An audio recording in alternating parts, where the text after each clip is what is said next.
ਦੋਸਤੋ ਸਵਾਗਤ ਹੈ ਤੁਹਾਡਾ ਸਾਡੇ ਚੈਨਲ ਐਨਕੇ ਪੰਜਾਬੀ ਕਹਾਣੀਆਂ ਤੇ।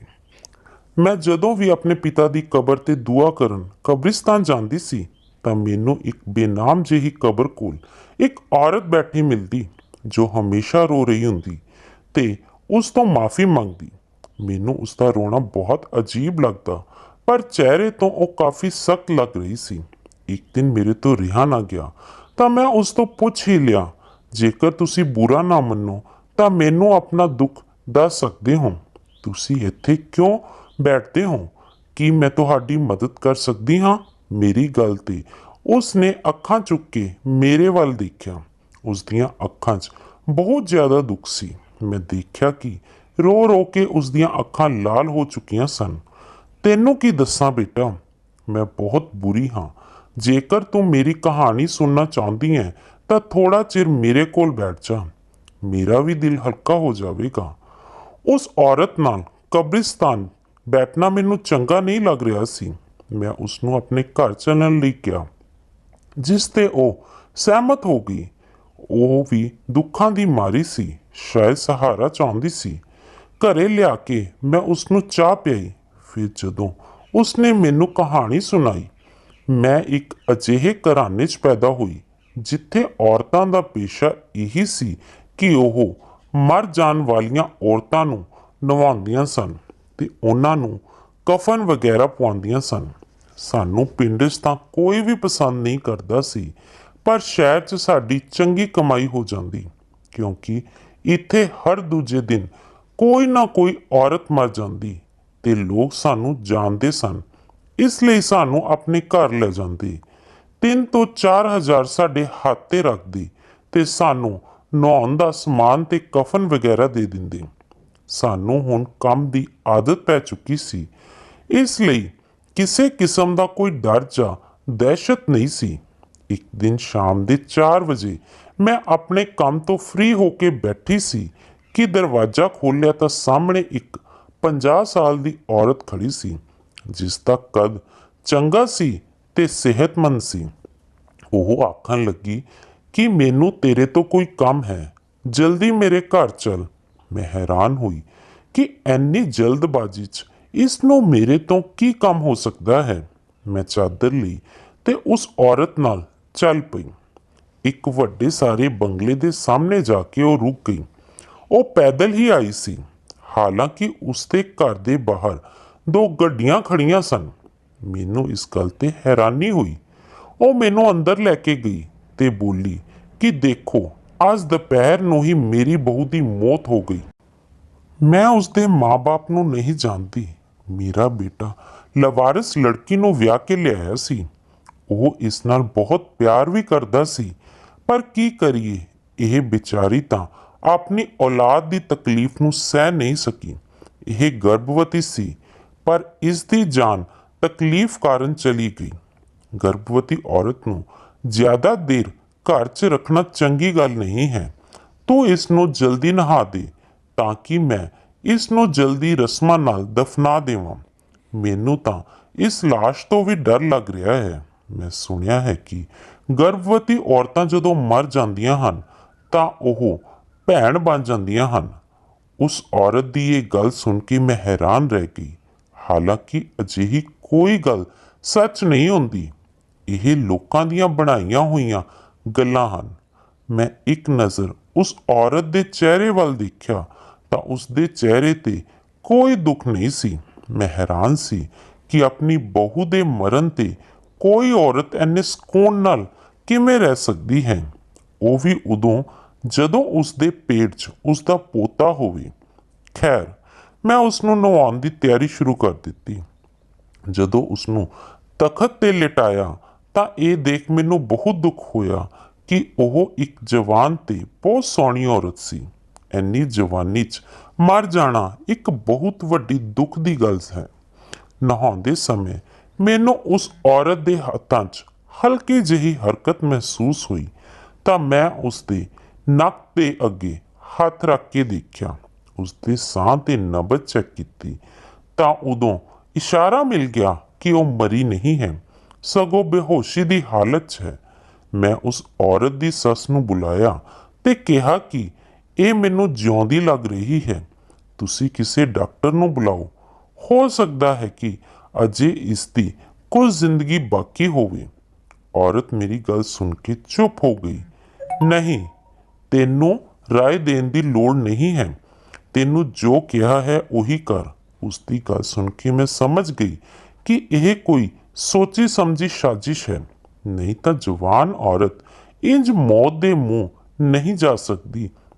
ਮੈਂ ਉਸ ਨੂੰ ਨਹਾਉਣ ਤੇ ਕਫਨ ਪਹਿਨਾਉਣ ਤੋਂ ਨਾ ਕਰ ਦਿੱਤੀ ਤਾਂ ਉਸ ਦੀ ਸੱਸ ਜਲਦੀ ਦੇਣੇ ਦੂਜੇ ਕਮਰੇ 'ਚ ਗਈ ਤੇ ਲਾਲ ਰੰਗ ਦੀ ਥੈਲੀ ਲਿਆਈ ਜਿਸ 'ਚ 50,000 ਦੇ ਨੋਟ ਸਨ।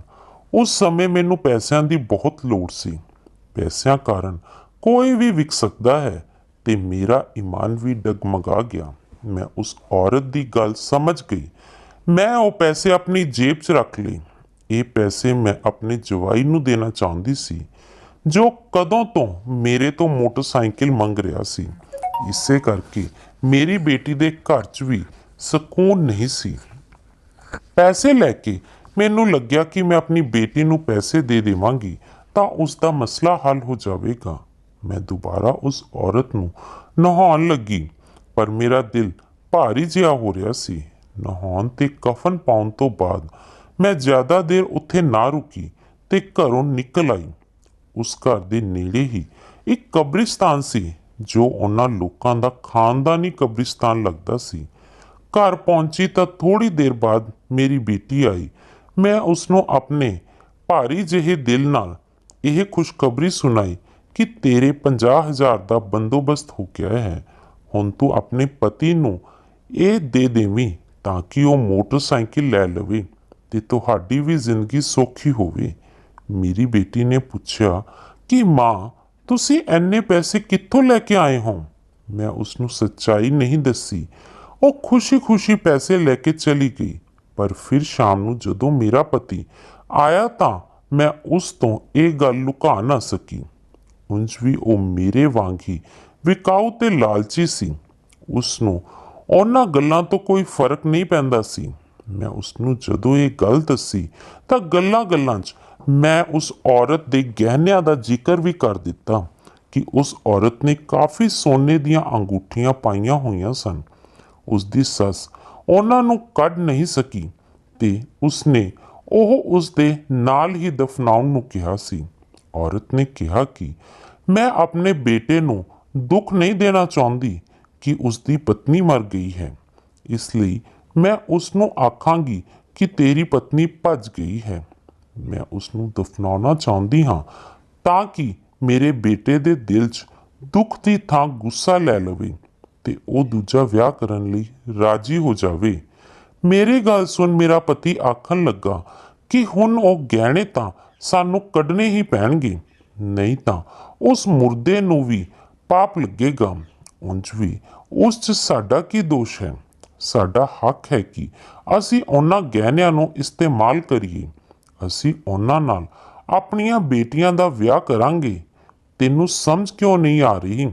ਆਪਣੇ ਪਤੀ ਦੀਆਂ ਗੱਲਾਂ ਸੁਣ ਕੇ ਮੇਰਾ ਦਿਲ ਅਜੀਬ ਜਿਹਾ ਹੋ ਗਿਆ। ਮੈਂ ਇਹ ਸਭ ਕਰਨਾ ਨਹੀਂ ਚਾਹੁੰਦੀ ਸੀ ਪਰ ਉਸਨੇ ਮੈਨੂੰ ਰਾਜੀ ਕਰ ਲਿਆ। ਬੋਲਿਆ ਕਿ ਥੋੜੀ ਦੇਰ ਦਾ ਤਾਂ ਕੰਮ ਹੈ, ਚਲੋ ਅਸੀਂ ਕਬਰਿਸਤਾਨ ਚੱਲਦੇ ਹਾਂ। ਉਸ ਔਰਤ ਦੀ ਕਬਰ 'ਚੋਂ ਜੋ ਦੌਲਤ ਮਿਲੇਗੀ ਉਸ ਨਾਲ ਕੋਈ ਕੰਮ ਜਾਂ ਕਾਰੋਬਾਰ ਕਰ ਲਵਾਂਗੇ। ਫਿਰ ਅਜਿਹੀ ਹਰਕਤ ਦਾ ਸੋਚਾਂਗੇ ਵੀ ਨਹੀਂ। ਮੈਂ ਆਪਣੇ ਪਤੀ ਦੀਆਂ ਗੱਲਾਂ 'ਚ ਆ ਗਈ। ਰਾਤ ਦੇ 2 ਵਜੇ ਅਸੀਂ ਆਪਣੇ ਘਰੋਂ ਨਿਕਲੇ।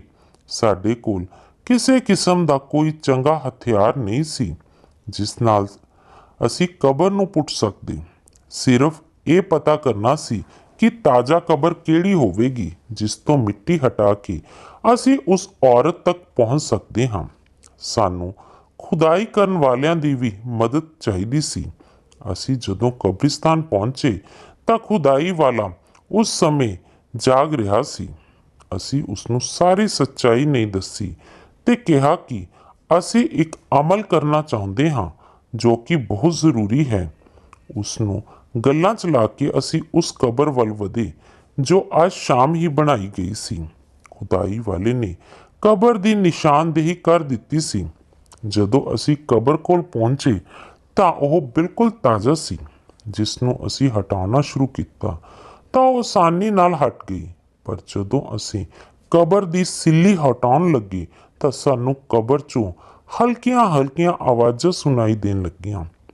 ਮੈਂ ਆਪਣੇ ਪਤੀ ਨੂੰ ਮਨਾ ਵੀ ਕੀਤਾ ਕਿ ਮੈਨੂੰ ਇਹ ਮਾਮਲਾ ਕੋਈ ਹੋਰ ਲੱਗਦਾ ਹੈ, ਸਾਨੂੰ ਇੱਥੇ ਹੀ ਰੁਕ ਜਾਣਾ ਚਾਹੀਦਾ ਹੈ, ਪਰ ਉਹ ਨਹੀਂ ਮੰਨਿਆ।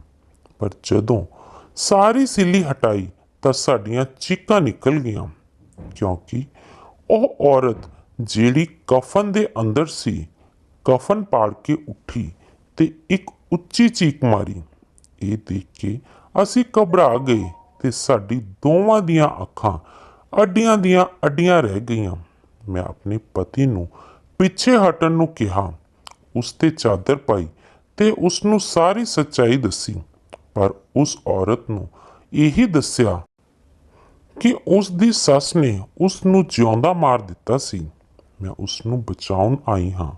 ਉਹ ਲੜਕੀ ਭੁੱਬਾਂ ਮਾਰ ਕੇ ਰੋਣ ਲੱਗੀ ਤੇ ਬੋਲੀ ਕਿ ਖੁਦਾ ਲਈ ਮੈਨੂੰ ਘਰ ਲੈ ਚੱਲੋ, ਮੇਰੀ ਸੱਸ ਨੇ ਤੁਹਾਨੂੰ ਝੂਠ ਬੋਲਿਆ ਹੈ, ਮੈਂ ਮਰੀ ਨਹੀਂ ਸੀ। ਉਸ ਨੇ ਤਾਂ ਮੈਨੂੰ ਇੱਕ ਦਵਾਈ ਦਿੱਤੀ ਸੀ ਤੇ ਕਿਹਾ ਸੀ ਕਿ ਉਸ ਨਾਲ ਤੈਨੂੰ ਆਰਾਮ ਆ ਜਾਵੇਗਾ। ਮੈਂ ਨਹੀਂ ਜਾਣਦੀ ਸੀ ਕਿ ਉਹ ਕੀ ਸੋਚ ਰਹੀ ਹੈ। ਉਸ ਦੀਆਂ ਦਰਦ ਭਰੀਆਂ ਗੱਲਾਂ ਸੁਣ ਕੇ ਮੇਰੇ ਅੰਦਰ ਸੁੱਤੀ ਹੋਈ ਇਨਸਾਨੀਅਤ ਜਾਗ ਗਈ। ਮੈਂ ਤੇ ਮੇਰਾ ਪਤੀ ਉਸ ਨੂੰ ਘਰ ਲੈ ਆਏ। ਮੇਰਾ ਦਿਲ ਤਾਂ ਉਸ ਵੱਲੋਂ ਸਾਫ਼ ਸੀ, ਪਰ ਮੇਰੇ ਪਤੀ ਨੇ ਉਸ ਦੇ ਦੂਜੇ ਕਮਰੇ ਜਾਂਦੇ ਹੀ ਮੈਨੂੰ ਇਕੱਲੇ ਬੁਲਾ ਕੇ ਕਿਹਾ, ਸੁਣੋ, ਇਹ ਤਾਂ ਸਾਰੀ ਖੇਡ ਹੀ ਉਲਟ ਪੈ ਗਈ। ਅਸੀਂ ਉਸ ਔਰਤ ਤੋਂ ਫਾਇਦਾ ਉਠਾਉਣ ਗਏ ਸੀ, ਪਰ ਇਹ ਤਾਂ ਸਾਡੇ ਗਲੇ ਹੀ ਪੈ ਗਈ ਹੈ। ਹਾਂ ਤਾਂ ਕੀ ਹੋਇਆ, ਸਾਨੂੰ ਵੀ ਥੋੜੀ ਇਨਸਾਨੀਅਤ ਦਿਖਾਉਣੀ ਚਾਹੀਦੀ ਹੈ। ਮੈਂ ਆਪਣੇ ਪਤੀ ਨੂੰ ਝਿੜਕ ਦਿੱਤਾ, ਜੇਕਰ ਤੂੰ ਨਹੀਂ ਕਰ ਸਕਦਾ ਤਾਂ ਮੈਂ ਉਸ ਔਰਤ ਦੀ ਦੇਖਭਾਲ ਕਰਾਂਗੀ। ਮੈਂ ਜਾਣਦੀ ਹਾਂ ਕਿ ਇਨਸਾਨੀਅਤ ਕੀ ਚੀਜ਼ ਹੁੰਦੀ ਹੈ। ਮੇਰੀ ਗੱਲ ਤੋਂ ਉਹ ਗੁੱਸੇ ਹੋ ਕੇ ਘਰੋਂ ਚਲਾ ਗਿਆ। ਮੈਂ ਉਸ ਲੜਕੀ ਕੋਲ ਗਈ, ਉਸ ਨੂੰ ਖਾਣਾ ਖਵਾਇਆ ਤੇ ਉਸ ਤੋਂ ਸਾਰੀ ਗੱਲ ਪੁੱਛੀ ਕਿ ਆਖਰ ਅਜਿਹਾ ਕਿਉਂ ਹੋਇਆ ਕਿ ਉਸ ਦੀ ਸੱਸ ਨੇ ਉਸ ਨੂੰ ਦਵਾਈ ਦੇ ਕੇ ਕਬਰ 'ਚ ਦਫਨਾਉਣ ਦੀ ਇੰਨੀ ਜਲਦੀ ਕੀਤੀ। ਤਾਂ ਉਸਨੇ ਮੈਨੂੰ ਦੱਸਿਆ ਕਿ ਉਸ ਦਾ ਨਾਂ ਆਲੀਆ ਹੈ। ਉਹ ਇੱਕ ਅਮੀਰ ਘਰਾਣੇ ਦੀ ਬਹੂ ਹੈ। ਉਸ ਦੇ ਮਾਂ-ਬਾਪ ਬਚਪਨ 'ਚ ਮਰ ਚੁੱਕੇ ਸਨ। ਉਹ ਆਪਣੇ ਚਾਚੇ ਕੋਲ ਰਹਿੰਦੀ ਸੀ। ਉਸ ਦੀ ਸੱਸ ਸ਼ਬਨਮ ਬਾਨੋ ਆਪਣੇ ਬੇਟੇ ਲਈ ਮੇਰਾ ਰਿਸ਼ਤਾ ਲਿਆਈ ਸੀ। ਜਦੋਂ ਮੈਂ ਵਿਆਹ ਕੇ ਸਹੁਰੇ ਘਰ ਆਈ ਤਾਂ ਮੇਰੀ ਸੱਸ ਨੇ ਪਹਿਲੇ ਦਿਨ ਤੋਂ ਹੀ ਸਾਬਤ ਕਰ ਦਿੱਤਾ ਕਿ ਉਹ ਸਿਰਫ ਤੇ ਸਿਰਫ ਬੇਟਾ ਪੈਦਾ ਕਰਵਾਉਣਾ ਚਾਹੁੰਦੀ ਹੈ। ਉਸ ਨੂੰ ਪੋਤਾ ਚਾਹੀਦਾ ਹੈ। ਉਸ ਨੂੰ ਉਸ ਤੋਂ ਹੋਰ ਕੁਝ ਨਹੀਂ ਚਾਹੀਦਾ। ਪਰ ਇਹ ਗੱਲ ਮੈਨੂੰ ਸਮਝ 'ਚ ਨਾ ਆਈ ਕਿ ਇਹ ਬੇਟਾ ਪੈਦਾ ਕਰਨ ਤੇ ਇੰਨੀ ਉਤਾਰੂ ਕਿਉਂ ਹੈ। ਜਦੋਂ ਉਸਦੀ ਪਹਿਲੀ ਬੇਟੀ ਹੋਈ ਤਾਂ ਸੱਸ ਨੇ ਬਰਦਾਸ਼ਤ ਕਰ ਲਿਆ, ਪਰ ਦੂਜੀ ਵਾਰ ਜਦੋਂ ਉਹ ਉਮੀਦ ਤੋਂ ਹੋਈ ਤਾਂ ਸੱਸ ਨੇ ਪਹਿਲੇ ਦਿਨ ਤੋਂ ਹੀ ਦਿਨ ਗਿਣਨੇ ਸ਼ੁਰੂ ਕਰ ਦਿੱਤੇ। ਤੀਜੇ ਚੌਥੇ ਮਹੀਨੇ ਜਾ ਕੇ ਉਸ ਦਾ ਅਲਟਰਾਸਾਊਂਡ ਕਰਵਾਇਆ ਤੇ ਡਾਕਟਰ ਤੋਂ ਬੱਚੇ ਦੇ ਲਿੰਗ ਬਾਰੇ ਪੁੱਛਿਆ ਤਾਂ ਡਾਕਟਰ ਨੇ ਦੱਸਿਆ ਕਿ ਪੈਦਾ ਹੋਣ ਵਾਲਾ ਬੱਚਾ ਲੜਕੀ ਹੈ। ਇਹ ਸੁਣ ਸੱਸ ਨੇ ਤਰ੍ਹਾਂ ਤਰ੍ਹਾਂ ਦੇ ਬਹਾਨੇ ਬਣਾ ਕੇ ਉਸ ਦਾ ਬੱਚਾ ਕੁੱਖ 'ਚ ਹੀ ਮਾਰਨ ਦੀ ਪੂਰੀ ਕੋਸ਼ਿਸ਼ ਕੀਤੀ, ਪਰ ਅਜਿਹਾ ਨਹੀਂ ਹੋ ਸਕਿਆ ਤੇ ਫਿਰ ਉਸਨੇ ਆਪਣਾ ਆਖਰੀ ਦਾਅ ਚਲਾਉਂਦਿਆਂ ਮੈਨੂੰ ਨੀਂਦ ਦੀਆਂ ਗੋਲੀਆਂ ਇੰਨੀਆਂ ਜ਼ਿਆਦਾ ਦੇ ਦਿੱਤੀਆਂ ਕਿ ਮੈਂ ਕਦੇ ਉੱਠ ਹੀ ਨਾ ਸਕਾਂ। ਆਲੀਆ ਨੇ ਦੱਸਿਆ ਕਿ ਉਸਨੇ ਅੱਧਾ ਗਿਲਾਸ ਪੀ ਕੇ ਛੱਡ ਦਿੱਤਾ। ਸ਼ਾਇਦ ਉਸੇ ਕਰਕੇ ਉਸਦੀ ਜਾਨ ਬਚ ਗਈ, ਨਹੀਂ ਤਾਂ ਸੱਚਮੁੱਚ ਮਰ ਜਾਂਦੀ। ਆਲੀਆ ਦੀ ਗੱਲ ਸਹੀ ਸੀ। ਉਸਦੀ ਸੱਸ ਨੇ ਆਲੀਆ ਤੋਂ ਪਿੱਛਾ ਛੁਡਾਉਣ ਦੀ ਕੋਸ਼ਿਸ਼ ਕੀਤੀ ਸੀ, ਕਿਉਂਕਿ ਉਸਦਾ ਬੇਟਾ ਆਲੀਆ ਨੂੰ ਬਹੁਤ ਜ਼ਿਆਦਾ ਪਿਆਰ ਕਰਦਾ ਸੀ। ਤਲਾਕ ਦੇਣ ਜਾਂ ਛੱਡਣ ਦਾ ਸਵਾਲ ਪੈਦਾ ਹੀ ਨਹੀਂ ਹੁੰਦਾ ਸੀ, ਜਿਸ ਕਰਕੇ ਉਸਦੀ ਸੱਸ ਨੇ ਮਨ ਹੀ ਮਨ ਇਹ ਸਾਜ਼ਿਸ਼ ਘੜੀ ਤੇ ਇੰਨਾ ਵੱਡਾ ਪਾਪ ਕਰ ਦਿੱਤਾ। ਆਲੀਆ ਰੋ ਰਹੀ ਸੀ ਤਾਂ ਮੈਂ ਕਿਹਾ ਕਿ ਬੇਟੀ, ਤੂੰ ਫਿਕਰ ਨਾ ਕਰ, ਜੇਕਰ ਤੂੰ ਆਪਣੇ ਘਰ ਜਾਣਾ ਚਾਹੁੰਦੀ ਹੈ ਤਾਂ ਅਸੀਂ ਤੈਨੂੰ ਪਹੁੰਚਾ ਕੇ ਆਵਾਂਗੇ। ਤੂੰ ਆਪਣੇ ਪਤੀ ਨਾਲ ਇੱਕ ਅਲੱਗ ਜ਼ਿੰਦਗੀ ਸ਼ੁਰੂ ਕਰੀ, ਉਹ ਬੋਲੀ ਕਿ ਹੁਣ ਉਹ ਆਪਣੇ ਘਰ ਨਹੀਂ ਜਾ ਸਕਦੀ। ਮੈਨੂੰ ਉਸ ਘਰ 'ਚ ਆਪਣੀ ਜਾਨ ਦਾ ਖਤਰਾ ਹੈ।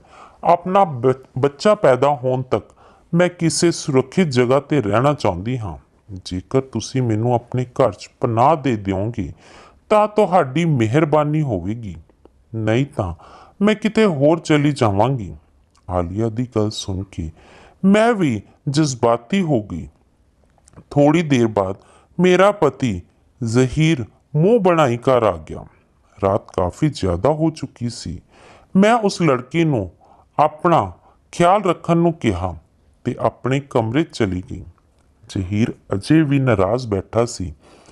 ਉਸ ਨੂੰ ਮੇਰੀ ਹਰਕਤ ਚੰਗੀ ਨਹੀਂ ਲੱਗੀ ਸੀ, ਪਰ ਉਸਨੇ ਤਾਂ ਮੈਨੂੰ ਡਰਾਉਣਾ ਸ਼ੁਰੂ ਕਰ ਦਿੱਤਾ। ਬੋਲਿਆ ਕਿ ਜੇਕਰ ਇਹ ਔਰਤ ਜਿੰਦਾ ਬਚ ਗਈ ਤਾਂ ਇਹ ਸਾਨੂੰ ਸਾਰਿਆਂ ਨੂੰ ਹੀ ਫਸਾ ਦੇਵੇਗੀ।